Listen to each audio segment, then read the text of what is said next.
बोलना पड़ेगा, एक बार जोर से बोलना पड़ेगा। तो बताया कि काल का वर्णन, कि जब काल आता है तो किस प्रकार से, कभी आपने देखा होगा हम हर चीज की मुहूर्त पूछते हैं, जब काल आता तो किसी की मुहूर्त पूछने देता है, और जिसमें अटल सत्य है। इस सतयुग में अगर काल का जो वर्णन किया गया है, इस सतयुग में अगर हमें बचना है तो सतयुग में यज्ञ दान आदि से संपूर्ण फलों की प्राप्ति होती थी, जब हम पहले करते थे। जैसे गीता में बताया गया है, गीता में 18 अध्याय हैं मोक्ष की प्राप्ति के लिए। जब किसी व्यक्ति के अंत समय में प्राण नहीं निकलते तो जाते हैं महाराज जी के पास, महाराज जी, माता जी या पिताजी या जो भी कोई है बड़े दुखी हैं, बस प्रभु या तो उठा ले या उन्हें ठीक कर दे। तो उस समय में पंडित जी महाराज बताते हैं कि आप गीता का पाठ करें। और गीता का पाठ कैसे करें कि व्यक्ति के गीता को शुरू से लास्ट तक नहीं पढ़ना, गीता को 18वें अध्याय से स्टार्ट करना और पहले अध्याय तक उल्टा पढ़ना है। उल्टी गिनती आपने पढ़ी होगी ना, जैसे 1 से 100 तो 100 से 1 तक, उसी प्रकार से 18वें अध्याय से स्टार्ट करना और पहले अध्याय तक व्यक्ति आ नहीं पाता और व्यक्ति के प्राणांत हो जाते हैं, मोक्ष प्राप्त होता है।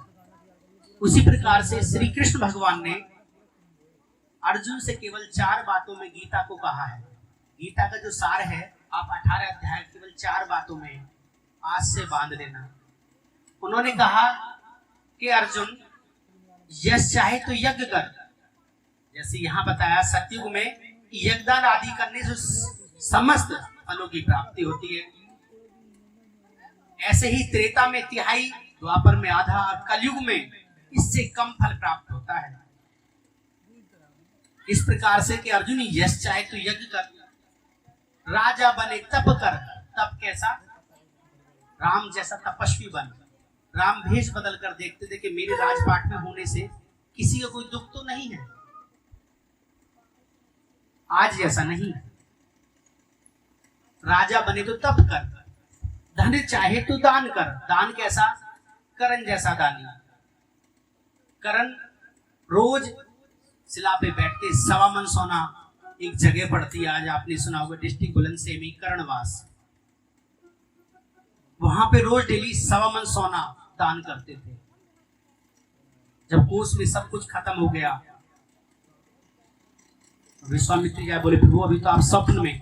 बोले अभी तो आपके पास में है। बोले प्रभु अब तो मेरे पास कुछ भी नहीं है जो कुछ। बोले नहीं, क्योंकि उनका तप देखना चाहते थे। बोले कि आपके जो दांत हैं 2, इनके अंदर सोने के दांत लगे हो तो।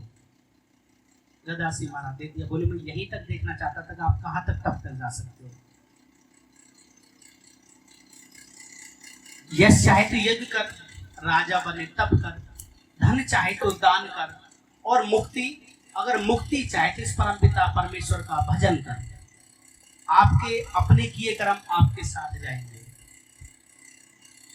ऐसा नहीं है आप खाना खाएंगे तो आपका पेट भरेगा, आप पूजा करेंगे तो आपको मिलेगा। 4 बातों में गीता बताई गई है।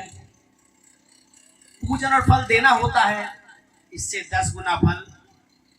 सूर्य संक्रांति दिन कौन कौन से, जैसे हम दान वगैरह करते हैं, जैसे हमारे यहाँ पे एक मकर संक्रांति का एक त्योहार मनाया जाता है। हम जो खिचड़ी वगैरह जो भी होता है, जैसे गरीब, जैसे अपने जो जिसकी जो श्रद्धा होती है हम उसे देते हैं, उसका बहुत बड़ा फल मिलता है। 10 गुना फल मिलता है संक्रांति के दिन। और सूर्य ग्रहण के दिन जो हमारे यहाँ पे मांगने वाले, जो हमारा सूर्य ग्रहण, चंद्र ग्रहण जो भी होता है, जो हम दान देते हैं, उसका भी 10 गुना फल मिलता है। महापुरुषों के साथ में काल करोड़ों सूर्य ग्रहण के साथ पावन ऐसा ज्ञानी पुरुष मानते हैं। जो तपोनिष्ठ भूमि होती है, ज्ञाननिष्ठ होती है, योगी पूजा पात्र वाले होते हैं, तो पापों को नाश के कारण ही जो ब्राह्मणों ने 24 लाख गायत्री का जप, कहते हैं कि अपने जीवन में अगर व्यक्ति एक पुष्चरण भी 24 लाख का एक पुष्चरण भी कर ले तो आगे मोक्ष की प्राप्ति हो जाती है। क्योंकि गायत्री पापों को जलाती है और तेज को बढ़ाती है। ब्राह्मण परम पवित्र, ब्राह्मण के लिए तो अति आवश्यक है, क्योंकि दान पुण्य लेना, और जहां हम किसी के यहाँ अगर भोजन करने जाते हैं तो उस भोजन के निमित्त भी हमें कम से कम 3 माला का जप करना चाहिए, क्योंकि दूसरे को भोजन पचाने के लिए। नहीं तो ब्रह्म तत्व खत्म होता चला जाता है। होम या पूजा कर्मों के लिए जो शुद्धि पात्र होता है वो हमें रखना चाहिए। स्त्री या पुरुष जो भी भूखा हो उसे अन्न दान या पात्र दान या जो भी हमारे पास जिस प्रकार से जो भी जिस दान के लायक उसे दान देना चाहिए। दीनहीन ब्राह्मण या जो भी कोई उसे भी दान करना चाहिए। वेद वेता जो वेदों का ज्ञाता हो। स्वर्ग में देवताओं के वर्ष से 10 वर्ष का दिव्य भोग देने वालों को गुरु दक्षिणा होती है, और इस सुंदर द्रव्य धन से संपूर्ण फल मिलता है। दान के वर्णन में बताया गया कि दान आप वो भी कर सकते हो, भूमि, तिल, सोना, घी, वस्त्र, धान्य, गुड़, चांदी, नमक नामक 12 वस्तुओं का दान करना चाहिए। गोदान के सभी पापों का निवारण कहते हैं। जिन्होंने गौ दान कर दिया तो गौ के अंदर 33 कोटि देवता वास करते हैं। तिल का दान करने से बल से मृत्यु का निवारण होता है। स्वर्ण का दान करने से बलदायक, घी का दान करने से पुष्टिवर्धक होता है, और वस्त्र का दान करने से आयु की वृद्धि होती है। धन का दान करने से अन्न और धन की समृद्धि होती है, और गुड़ का दान करने से मधुर भोजन की प्राप्ति होती है। चांदी के दान से वृद्धि होती है, और लवण के दान से, जैसे हमारे यहाँ पे जो जौ वगैरह, ये जो चावल वगैरह, इसको लवण बोलते हैं, इनका दान करने से सने भोजन की प्राप्ति होती है। कन्या का दान आजीवन भोग देने वाला होता है, क्योंकि कन्यादान भी अपने जीवन का बहुत बड़ा दान होता है। जिस वस्तु को श्रवण करने से इंद्रिय आदि सुख प्राप्त होती है, वही शास्त्र गोमुख का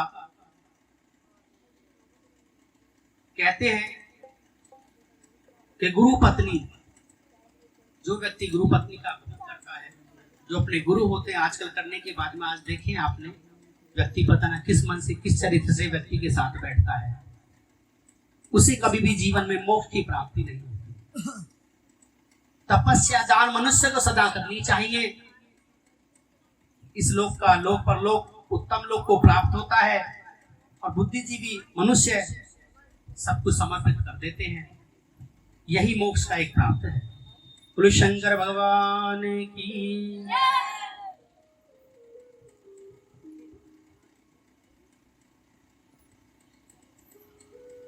माता जी के लिए एक सुंदर सी रचना।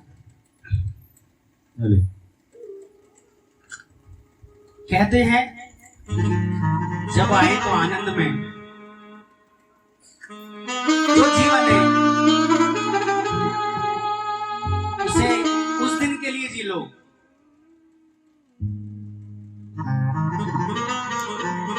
जो अपने मन में आए वो विकार उसे अपना सबके सामने बताओ, तो कुछ ना कुछ हमें प्राप्त होता है।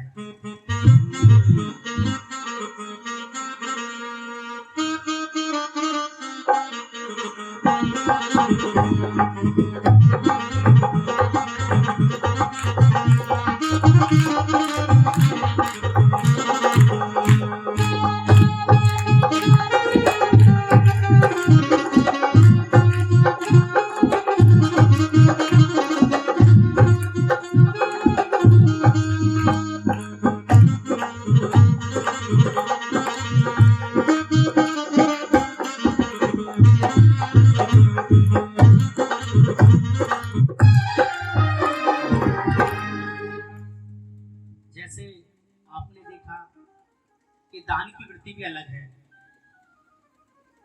नरसिंह भगत का नाम तो सभी ने सुना होगा। कितनी भगवान का बड़ा और कितनी पीड़ा आई। जब बहन के वहां से वो आया तो उसके बाद सासू माँ ने उसे पूरा चिट्ठी बना के तैयार कर दी कि कभी आ जाए। बोले 100 मन सोना, और जिसके साथ अगर हरि है तो उसका क्या करेगा। उसी के विषय में आप सुनाते हैं।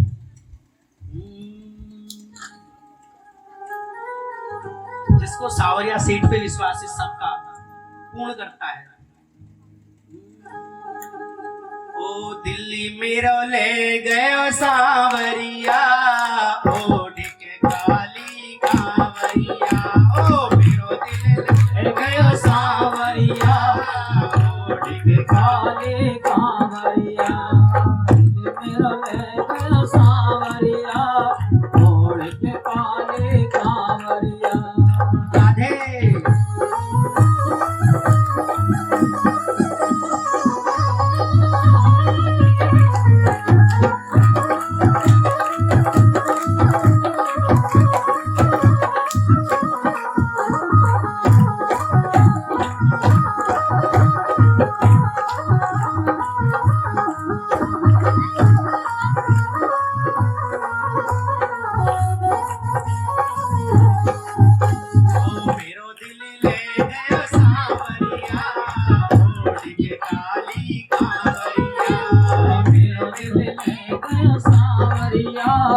ओढ़ के काली कांवरिया।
तुम्हें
आज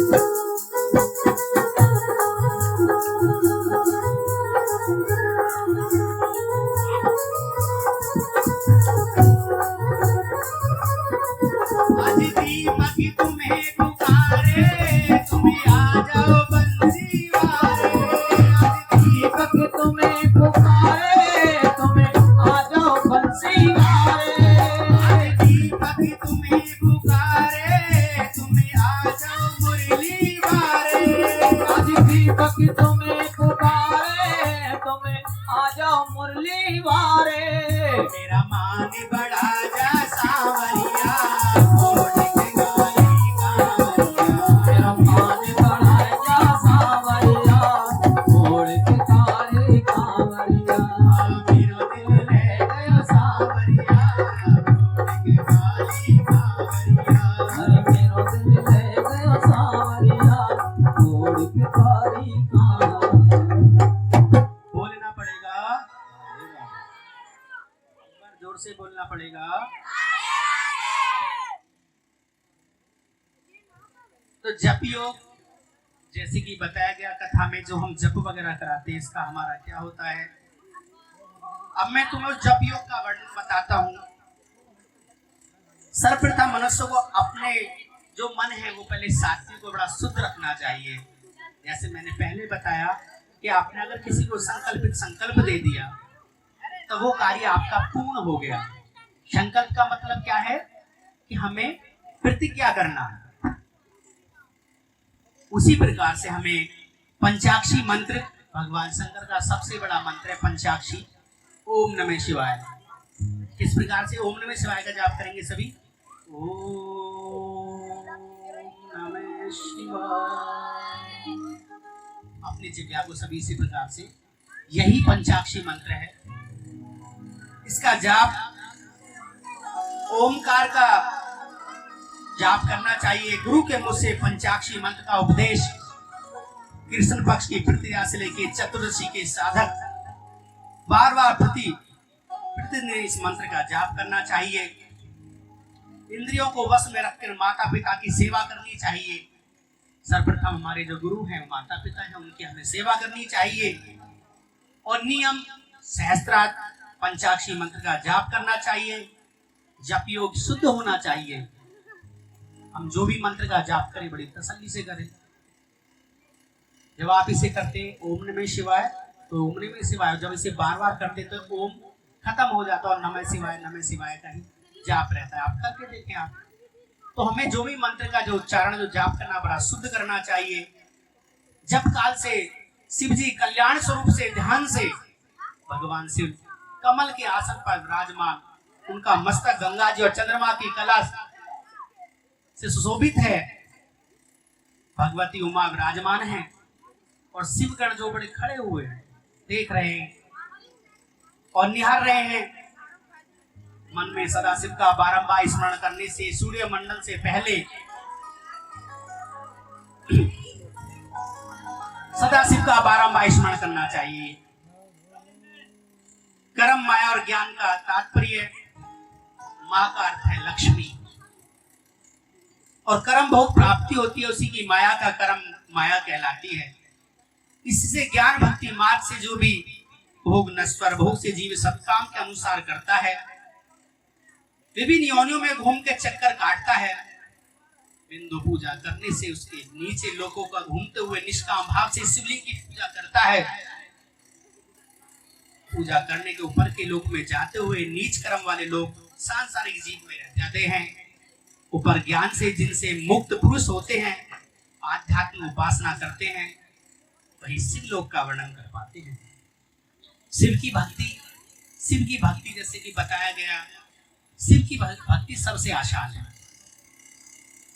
जिस भी प्रकार से आप शंकर को आप माने, उसी प्रकार से शंकर देते हैं। जैसे कि एक बार की बात थी, एक महाराज जी थे, बड़े पूजा पाठ अर्चन करते थे और बीच में नदी जा रही थी और मंदिर दूसरी तरफ था। एक व्यक्ति था, वो थोड़ा बुद्धि से कुछ कमजोर था। वो रोज डेली क्या करता था, शंकर भगवान के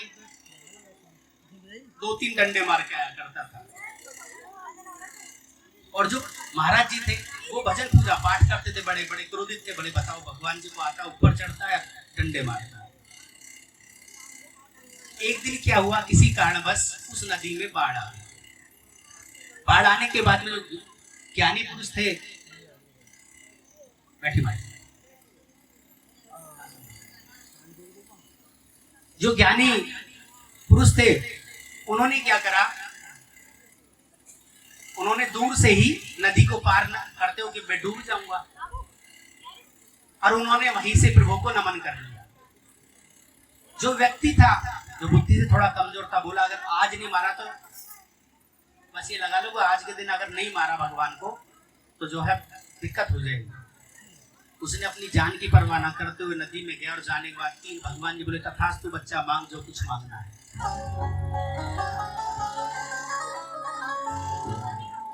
इस बात को सुन के जो महाराज जी थे उन्होंने कहा प्रभु मैंने तो आपकी बड़ी पूजा की, मैंने आपको हमेशा वेद मंत्र से देखो, मैंने आप कहने के आपने मुझे कुछ नहीं दिया, तुम्हारे पास ये 2 डंडे रोज मार के जाता था आप इसके। बोले कि मुझे सबसे बड़ी बात है मंत्री पूजा का नहीं, मुझे नियम का, क्योंकि इसने अपनी जान की परवाह न करते हुए नियम नहीं तोड़ा। सबसे बड़ी बात है पूजा का ये कारण नहीं कि आप ये कहते हैं शास्त्र में अगर आप एक दिन मंदिर जाते हैं तो उसका 10 गुना फल मिलता है, एक दिन बीच में मंदिर छेक देते हैं और उसके बाद में मंदिर नहीं जाते तो 100 गुना पाप मिलता है। तो आपने कितने गुना पाप कमाया? 90 गुना। आप अगर या तो नियम बांधे तो उसे पूर्ण करें, आप नहीं कर सकते उसका नमन करें, तेरा तुझको अर्पण क्या लागे मेरा। आप जो कर सके वो करें। आपने किसी भी चीज की, थोड़ी माताएं ध्यान करें, देखो बातें तो ये सब होती रहेंगी,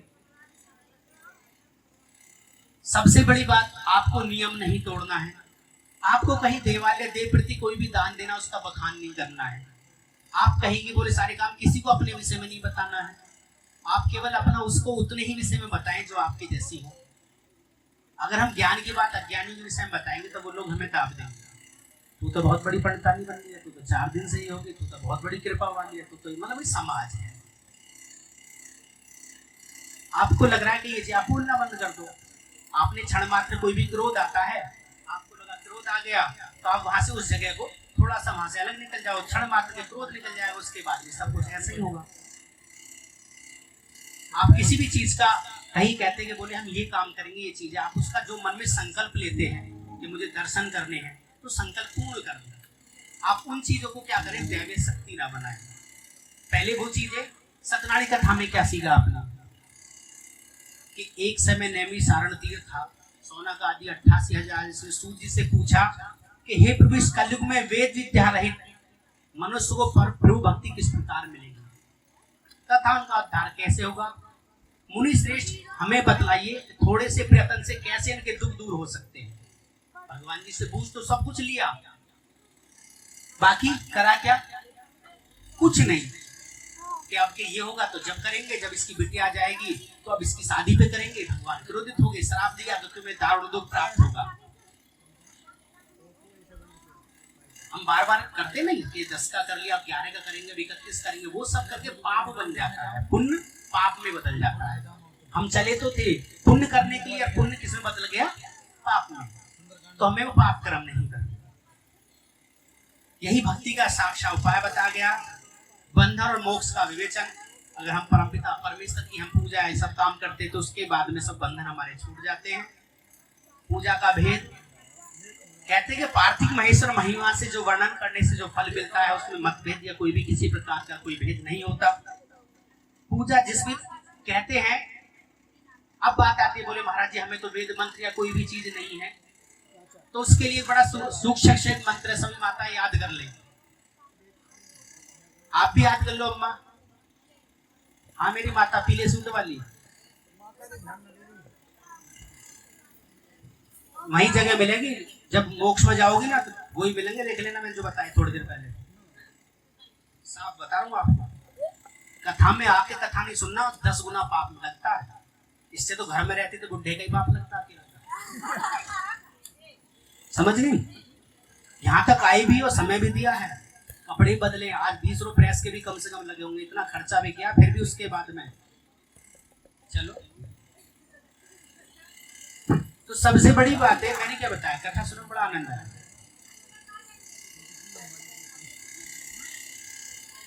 उसी प्रकार से पार्थिव शिवलिंग लिंगों का भेद मतभेद इनमें कुछ नहीं होता। एक मंत्र याद कर लें, कहते हैं कि जब व्यक्ति कोई बोलता है कहीं कथा का रसपान कहीं आता है, तुम लगा दे दो तो ध्यान कहीं और चला जाता है। तो मंत्र में बता रहा था आपको, वो मंत्र सब याद कर लें, उसमें किसी पंडित जी की भी आवश्यकता नहीं पड़ेगी। ना जानू मैं पूजा पाठ, बोलो, ना जानू मैं पूजा पाठ, बोलो सभी, ना जानू मैं प्रीत, मेरी अटपट वाणी को प्रभु समझना अपनी प्रीत। प्रभु मुझ पे कुछ मंत्र या कोई पूजा कोई पाठ मुझ पे नहीं आती, जैसी जो तेरे सामने हूँ बस यही है, यही लोटा चढ़ा सकूं बस। तो शंकर जी प्रसन्न, ठीक है। तो बस इस मंत्र को याद करना, याद हो गया, सुनाओ।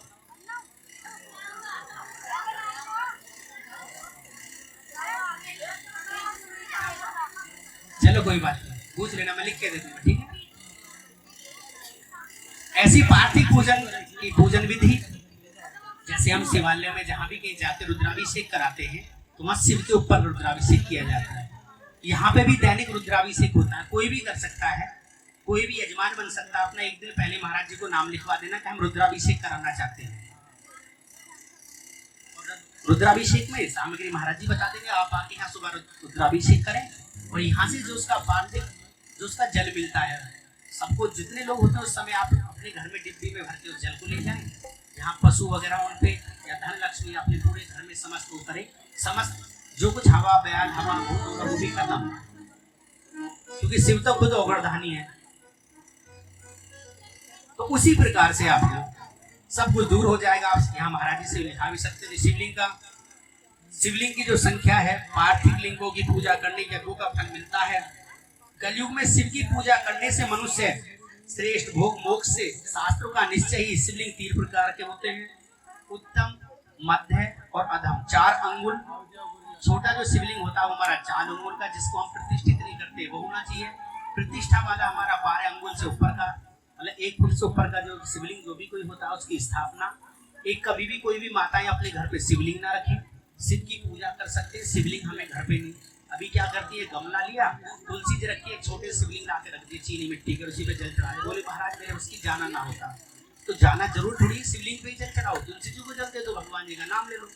ओम सूर्याय नमः, दिवाकराय नमः, भास्कराय नमः, रविवाय नमः, बुद्धाय नमः, मंगल नमः, जो भी तुम्हें जौन सा दिन याद हो उसका नाम ले लो, जल दे दो। उस चीज का खंडन मत करो, विखंडित, उसे मतलब कुल मिला के बात है, उसे ऐसा ना बनाओ कि भगवान आप लिया छोटा से लिया आपने रख दिया। उनकी बहुत सारी स्थापना हम घर पे नहीं कर सकते। आप अगर शिवलिंग, पारद शिवलिंग होता है नंदेश्वर का, नंदेश्वर उसे आप ला सकते हैं, रख सकते हैं छोटे, बाकी वैसे शिवलिंग हमें कोई कहीं रखने। शिव के लिए बिलपत्र बहुत महत्व है। किस प्रकार से महत्व है कि बिलपत्र अथवा बेल का जो वृक्ष है महादेव के लिए रूप है। देवता द्वारा इसकी स्तुति 3 लोकों के लिए स्थित तीर्थ बिल में निवास करने की, क्योंकि इसकी जड़ में लिंग रूपी महादेव जी का वास होता है, जो इसकी पूजा करते हुए निश्चय ही शिव पद जो व्यक्ति इसको चढ़ाते हैं उन्हें ये मानो शिव के पद, जैसे शिव के पैर हैं वो उनको मिलते हैं, प्राप्त होते हैं। जो मनुष्य बिलपत्र की जड़ के मस्तक से जल सींचता है उसे तीर्थ स्थान फल आदि का बिलपत्र जैसे का मिलता है। गंध पुष्प इत्यादि पूजन करने से शिवलोक सीधा प्राप्त होता है। उन्हें नहीं कोई किसी संतति किसी प्रकार के कोई दुख नहीं होते, सब सुख प्राप्त होते हैं। शिव की महिमा, शिव की जो महिमा है ये अपरंपार है, उत्तम व समस्त लोगों में हित की बात। कोई भगवान शिव की उपासना करने के मनुष्य धन धान से और साथ ही शिव भक्ति से उनके कुल का उद्धार होता है। अगर शिव की स्तुति हम करते हैं तो हमारे जितने समस्त पाप जो होते हैं वो सब नष्ट हो जाते हैं। भस्म की महिमा, बहुत सारी महिमा बताई गई है। आते हैं रुद्राक्ष, हाँ ये जरूर अनिवार्य है, रुद्राक्ष की महिमा बताई गई है। रुद्राक्ष कितना 14 भेद बताए गए हैं रुद्राक्ष के। जो पार्वती जी, अब तुम्हें रुद्राक्ष धारण करने के मैं तुम्हें मंत्र भी सुनाता हूं। जो ओम ह्रीं नमः, इसके बाद में रुद्राक्षों को करने के बाद में यही 14 मंत्र हैं। 14 मुख वाले रुद्राक्ष को धारण करने का विधान अलग है। साधक को नींद और आलस को त्याग कर श्रद्धा भक्ति से मंत्रों के रुद्राक्ष धारण करना चाहिए। रुद्राक्ष की माला करने वाले मनुष्य भूत प्रेत पिशाच डाकनी सागनी सब दूर हो जाते हैं। रुद्राक्ष पुरुष को देखकर स्वतः ही भगवान विष्णु, देवी दुर्गा, गणेश, सूर्य समस्त देवता प्रसन्न हो जाते हैं। धर्म की वृद्धि के लिए भक्ति पूर्व मंत्रों का रुद्राक्ष का धारण करना चाहिए। मुनीश्वर भगवान शिव ने देवी पार्वती से जो कहा वह मैं आपको कह सुनाया। मैं आपके समक्ष विद्येश्वर संहिता का मैंने वर्णन किया है।